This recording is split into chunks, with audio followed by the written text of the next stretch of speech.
Salut tout le monde. Bon, on passe pour un unboxing. C'est un téléphone, c'est le Lenovo Zug Z2 que je voulais prendre parce que je l'ai touché pas cher et c'était un sacrifice de ne pas le prendre quoi. Je l'ai touché à 142 euros sur Gearbest. Donc une promo de dingue pour un Snapdragon 820, je le répète. Et on va unboxer avec ça un cadeau que j'ai eu de mon petit frère. Je crois que ça vient, je me rappelle plus d'où en fait. En vrai de Chine et en faux, je me rappelle plus où il l'avait pris. Merde. Bon, heureusement qu'il ne regarde pas les vidéos, sinon il aurait été vexé. Un couteau à steak. Ouais, c'est pour les gros steaks. Allez, on va passer l'unboxing. Moi, j'ai un peu ouvert, là, je triche. Hein. Je suis désolé, les mecs. Hop là. Ouais, très bien, ce couteau à steak. Donc, ouais. Donc, ça, c'est encore Gearbest.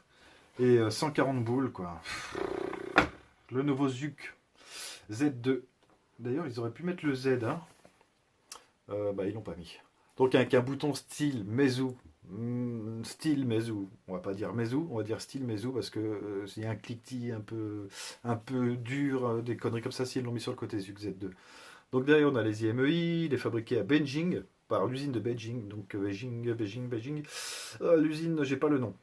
J'ai pas le nom de l'usine, je la chercherai, je vous l'incrusterai si je la trouve et si j'y repense. Beijing, je vois pas quelle usine c'est. En tout cas, 142 euros. Bon, le Zug Z1, je sais qu'il y en a qui disent ouais, il était bien, machin truc.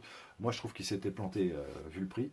Mais bon, voilà, le Zug Z2, bah écoutez, à ce prix-là, et ben, c'est plutôt une bonne surprise. Donc ça, je vais le remettre dans la boîte parce que sûrement je le revendrai. Parce que là, des smartphones, il va falloir que j'en vende un peu. Donc on a un protège-film qui est un peu teinté style Xiaomi. Donc ouais, bof. Le plastique sur le côté, moi, je m'attendais à un truc plus cheap. Et en fait, non, je trouve que c'est pas méchant, quoi. 142 euros, bien sûr. On a un plastique, certes, mais c'est pas un vulgaire plastique, quoi. C'est un plastique qui est travaillé. Ouais, ça fait bizarre à dire, je sais. On a des boutons qui bougent pas. On a le tiroir SIM. Donc, il n'y a pas de carte SD, mais là, il y a 64 Go. Donc, plutôt pas mal. Le capteur photo, le flash, le micro d'appoint. Voilà, en dessous le son que j'ai pas essayé encore, mais de toute façon on fera la review bientôt. USB type C pour certains, Baptiste, tu regardes la vidéo, USB type C, un micro, voilà, la prise de jack, ça aussi c'est plutôt une bonne chose quand même. Donc à la limite je préfère encore qu'il y ait du plastique, que ça me fasse pas comme le Xiaomi Mi Max. Voilà, bientôt il arrive. En review je n'ai pas arrêté de le dire, mais il va arriver. Allez, on va procéder à l'allumage. Alors l'allumage, bon évidemment je l'ai déjà ouvert, donc je l'ai déjà allumé, j'ai déjà tout paramétré. Le français y est, voilà, mais j'ai pas eu de problème d'application du tout. Donc moi c'est bien, j'arrive toujours en retard et du coup tous les problèmes sont réglés. Et le prix par contre est encore un petit peu plus bas. Donc moi j'ai tous les avantages à faire ça en fait, d'attendre un maximum. Donc ouais, 142 euros. La ROM du coup, moi, le Google Play Store il fonctionne nickel. Quoi reprocher? Donc j'ai mis ma... Voilà, donc on a le capteur d'empreinte. Évidemment que j'ai paramétré, je vais enlever les gants. Hop. Le capteur d'empreinte qu'on a paramétré. Ça ressort de là, copain. Touc. Ouais, et puis qui marche nickel, quoi. Pour 140 euros, merde, j'étais plutôt bluffé, quoi. Dès le départ, poum. Toutes les empreintes, là, sont reconnues nickel. Finalisation de la configuration. Attendez, je dis que ça marche bien, mais... Peut-être que je me suis trompé, hein. Non, non, les Gcam, ça fonctionne. On va voir si elle s'installe, mais... ça a l'air plutôt pas mal. Je me lève pour voir, mais... Ouais, on voit bien. Donc là, j'ai piqué les applications d'un autre téléphone, je me rappelle plus lequel. Putain, c'est un peu long là, hein. Oh là là.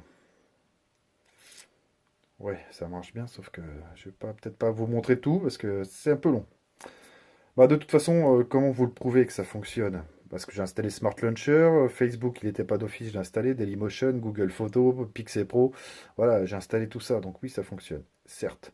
De toute façon, on refera un avis d'ici quelques temps. Mais là, en fait, il était donné pour du 2.15, mais même sur la boîte, hein. Si je regarde derrière... non, pas derrière. Bon, d'accord. Je ne sais plus où il est écrit. Là, moi, j'ai bien écrit... Bah, c'est CPU-X en même temps, donc voilà. 1,59 GHz. Le Qualcomm 820.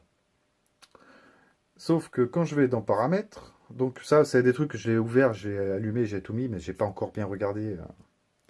Ça se trouve, c'est une version turbo ou une connerie comme ça. Là, il est bien donné pour du 2.15. Fais le focus, vas-y. Allez, Joe. 2.15. Donc on va voir qu'il ment par la suite. Mais bon, même s'il était à 1 point, je sais même plus comment je dis, 1.60, 1.50, ouah, c'est pas méchant. 4 Go de RAM, on a 64 Go de stockage. On a la version Android 6.0, mais je sais qu'il y a la version 7 qui est arrivée. C'est pour ça que j'ai craqué. Parce que Nougat 7 est arrivé. Par contre, j'ai un petit problème. Là pour l'instant, j'ai pas découvert comment on mettait à jour. Donc est-ce qu'il faut passer par le recovery? Je ne sais pas du tout. Là, je sais pas du tout. J'ai pas de réponse. Donc à voir, à voir, à voir. Mode avion, Bluetooth, ouais, bah il y a tout, hein. L'appareil photo, je l'ai testé vite fait. Il est pas fameux, mais il est pas moche. Pour 140 euros, il est plutôt même très correct. Et puis voilà, on essaiera. Donc je vous tiendrai au courant. Et puis voilà, c'était un petit unboxing comme ça. Je vais quand même vous faire un petit tour de la boîte.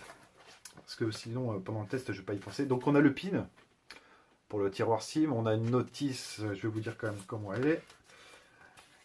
Elle est petite. Ah non, elle n'est pas si petite. Si, elle est petite. Donc voilà la notice, on a le receveur, les indicateurs, le USB type C, enfin toutes ces conneries habituelles quoi. Donc pas de carte machin, et c'est des nano SIM. Ça aussi c'est important à prendre en compte, c'est des nano SIM. Donc de toute façon on va tous y passer en nano. Donc moi pour mes vieux téléphones j'ai encore une micro SIM. J'ai une grosse SIM encore que j'ai, et une nano SIM du coup, hein. Pas le choix. On a un chargeur. Alors ça, par contre, ça m'a étonné. On a un chargeur, donc, comme je disais dans certains lives d'Eric. C'est chiant tous ces emballages. Comme je disais, hop, cette fois je mets la poubelle, tiens, je suis gentil, parce que ça fait pas de bruit, c'est pas classe. On a un chargeur type français, donc les Russes utilisent ces prises-là, donc c'est peut-être beaucoup la clientèle russe. Sortie, oh là là, c'est la sortie ça? Sortie 1 ampère. Eh ben, c'est pas violent, hein. Donc, je sais pas s'il est quick charge, je vous dirai ça. 1 ampère, bon bah voilà. Estampillé Zuc. Hop. Ouais, bon, à voir, mais de toute façon, c'est rare que j'utilise, et c'est peut-être pour ça que mes téléphones chinois passent les âges. Moi, j'utilise du Hoki depuis un petit moment, ou alors il y avait une autre marque chinoise qui faisait de la bonne cam aussi. Enfin bref. Le câble, ouais, eh ben, il a l'air moins long dans la boîte. Ouais, un bon mètre 60. Bon. Ouais, c'est un bon mètre 60. Estampillé. Oh, on a juste le nom d'usine, Zuc. Mais c'est pas la même usine, c'est l'usine d'Eren. On connaît pas. Pas de Rennes, hein. C'est pas fabriqué en Bretagne, les mecs, t'es connais pas. Oh, les mecs. Et ouais, un câble USB, bon, bah, qui est pas mal. Type C, bon, pratique. Ouais, vous pouvez tester le quick charge, j'en ai un sous la main si ça vous dit. Sinon, bah, vous pouvez couper la vidéo, les mecs. Parce qu'il n'y aura pas grand chose. Donc, je vous mettrai quand même le lien. Alors, les prix, ils bougent beaucoup. Mais en ce moment, je sais qu'il y a l'anniversaire. Donc, je pense qu'ils vont le remettre. J'ai pris en version blanche. Pourquoi? Parce que j'ai pas vraiment d'intérêt à la couleur. Sérieux? C'est le bruit du téléphone, ça? Oh putain. Bon, au moins, vous le savez quand il est en charge. Quick charge, ouais, d'accord. Mais j'ai pas de. J'ai pas mis le module avec les pourcentages. Donc, quick charge, on va voir si je peux le mettre vite fait. Ça va être une vidéo peut-être un peu longue du coup là. Alors, donc il y a beaucoup d'anglais, hein. Je vous le montre quand même, on en refera un tour. Moi, ça me dérange pas, parce que quand il y a beaucoup d'anglais, je préfère passer du coup en anglais, full. Bon, voilà, display and brightness, sound and vibrate, et puis tout le reste, bah. Fond d'écran, ils l'ont traduit. Bon, c'était plus facile peut-être, je ne sais pas. Je ne sais pas. Alors c'est vrai que je fais pas trop attention, et des fois, vous le verrez pendant les tests, je fais pas gaffe. Il y a de l'anglais, mais je fais pas gaffe. Parce que je fais pas gaffe. J'ai connu les téléphones, les feature phones qu'on avait en Chine, qui étaient chinois-anglais. Et c'est vrai que l'anglais, bah, après, on s'y fait, il n'y a pas vraiment de souci. Donc, bon, bah, de toute façon, j'essaierai de le mettre à jour. Je ferai un test d'une bonne durée. Et je pense, je parlais de vente, mais c'est vrai que le garder, peut-être aussi, ça peut être pas mal, parce qu'il me plaît bien. Un téléphone blanc, j'aime bien, ça change. Donc voilà, le moins cher c'était le blanc et le plus cher c'est le noir évidemment. Donc on a une vitre en verre à l'arrière, il fait un peu style Sony, hein. J'ai l'impression d'avoir un Sony, un Z5 ou une connerie comme ça. J'ai l'impression, j'ai pas dit que c'était une copie. Vous emballez pas les mecs. Donc voilà, allez c'est tout pour l'instant. Je vous refais un unboxing, mais j'ai déjà déballé. Et j'ai déjà fait des photos que j'ai diffusées, même des vidéos. Mais je vous le montre quand même qu'il est en test, c'est surtout pour vous le présenter. Hop là. Allez, je vous coupe et on se reprend pour une autre vidéo encore.